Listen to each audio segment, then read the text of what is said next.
Alors, on va revenir à un concept un peu plus simple. Je vais lui demander par exemple un prompt que je connais bien, assez prévisible. Et on va mettre par exemple businessman standing in the street of New York.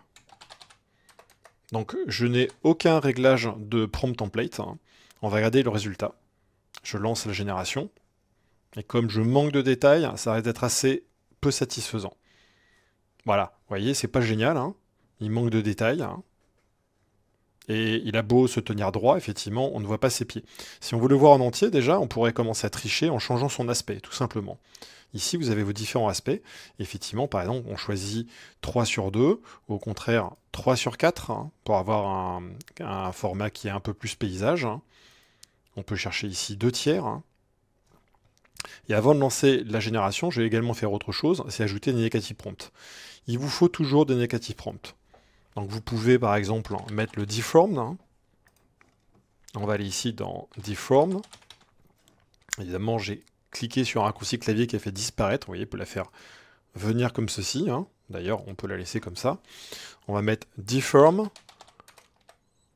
blurry. On va mettre ugly aussi. Et ça devrait suffire déjà à améliorer le résultat. Alors justement, comme je veux voir la différence entre les résultats avant et après, on va faire un petit quelque chose aussi. C'est on va figer le seed. Votre seed ici, pour le moment, il est random, c'est-à-dire qu'il va lancer à chaque fois une génération.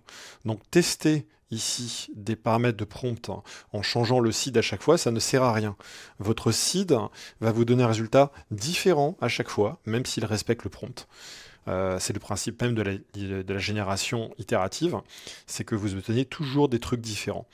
Donc, pour figer notre seed, on va déjà enlever le random, hein, et on trouve un résultat ici qui n'est pas en fait le seed qui était utilisé. Alors, on a une manière de récupérer notre seed qui se trouve là. Vous voyez en haut, ça c'est plein de paramètres de génération qu'on peut récupérer. On va simplement chercher celui-ci, qui est use seed, hein, et donc on récupère le seed de cette image avec le numéro qui est là.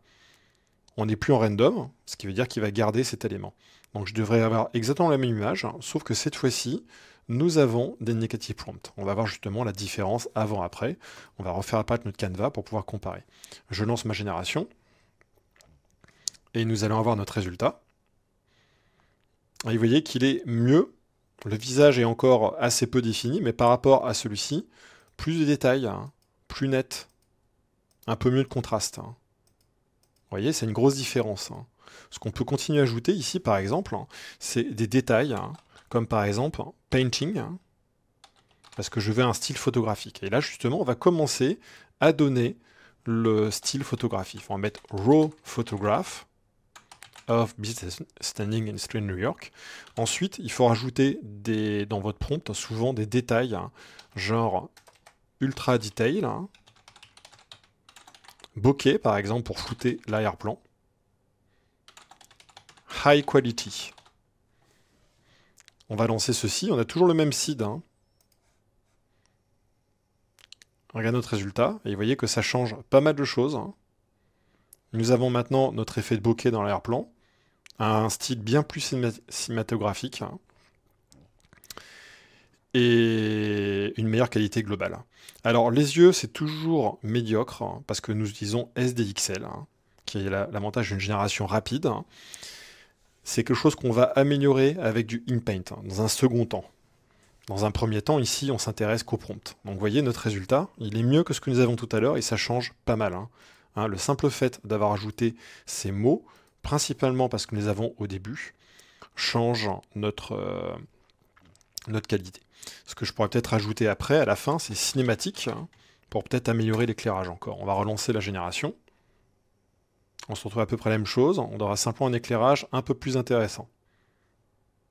Et à partir de là, en fait, ce que vous pouvez faire, c'est lancer plusieurs générations à partir du même seed.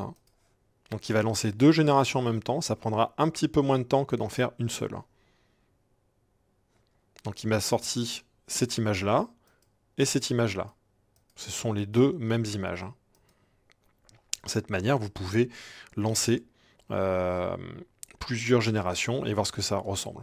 Ici, on peut changer le shuffle seed afin d'avoir un résultat différent. Donc il va nous lancer 2 générations à nouveau. avec un site différent, donc pour obtenir un résultat différent. Donc nous avons numéro 1, notre numéro 2. Alors je ne résiste pas à la tentation pour améliorer le visage ici, parce que très souvent c'est ce qui cloche le plus dans l'image. Vous voyez qu'elle est pas trop mal dans l'ensemble, manque un petit peu de texture, mais le visage ça va pas du tout. Donc ça pour l'améliorer c'est un second temps, et on va aller dans notre Canva. Donc pour créer une image de Canva à partir d'ici, on va cliquer là-dessus, et on va lui demander New Canva from Image. Et on va le laisser ici comme as raster layer. Donc raster layer, c'est une image en pixels. À ce moment-là, on switch dans notre mode Canva, que vous voyez ici. On le reconnaît à cause de sa frontière. On va également aller dans les layers pour voir notre raster layer. Donc on verra plus de détails dans le chapitre consacré, simplement pour aller vite et vous montrer le principe. Maintenant, je vais activer le InPaint Mask en cliquant dessus, ce qui me permet de peindre dessus une zone, et on va peindre tout simplement son visage. Je fais attention de déborder, il faut justement laisser un petit peu d'espace autour.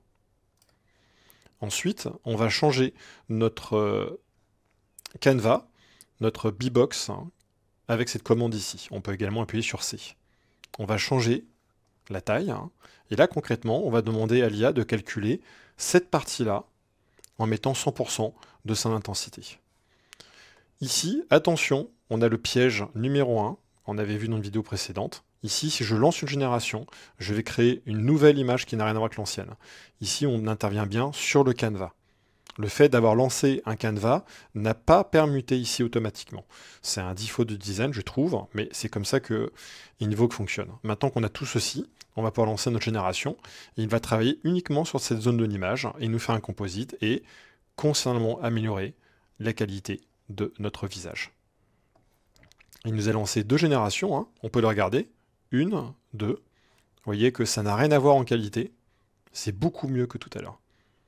On va valider par exemple cette génération-là, ou celle-ci, je pense que je préfère l'idée précédente. On va valider, et maintenant nous avons notre image. On va la sauvegarder, donc Save Canvas to Gallery. Mon image apparaît dans la galerie, et maintenant on va quitter cet élément-là en cliquant là-dessus, New Gallery Session. Donc on est en train de quitter notre Canva, nos différents réglages, on va dire oui parce que c'est pas grave. Maintenant, si on vient ici, on peut voir la différence avant-après. On peut même aller plus loin, par exemple. On va prendre cette image-là, donc qui a été générée après le InPaint, faire un clic droit et cliquer à cet endroit-là, Select for Compare. Et ici, on va mettre notre autre image, ce qui nous permet de passer de l'un à l'autre. Très pratique, comme vous pouvez voir. On peut également faire un side-by-side. Et enfin, mon préféré, je dirais le hover, qui permet de voir avant-après. Vous voyez que ça n'a rien à voir en qualité. Cette image-là est à peu près immontrable. Celle-ci est pas mal. Il faudrait quand même lui faire un upscale, mais elle est déjà très correcte. Voilà, ça vous donne un petit workflow de base pour corriger un visage, avec du prompt entièrement manuel.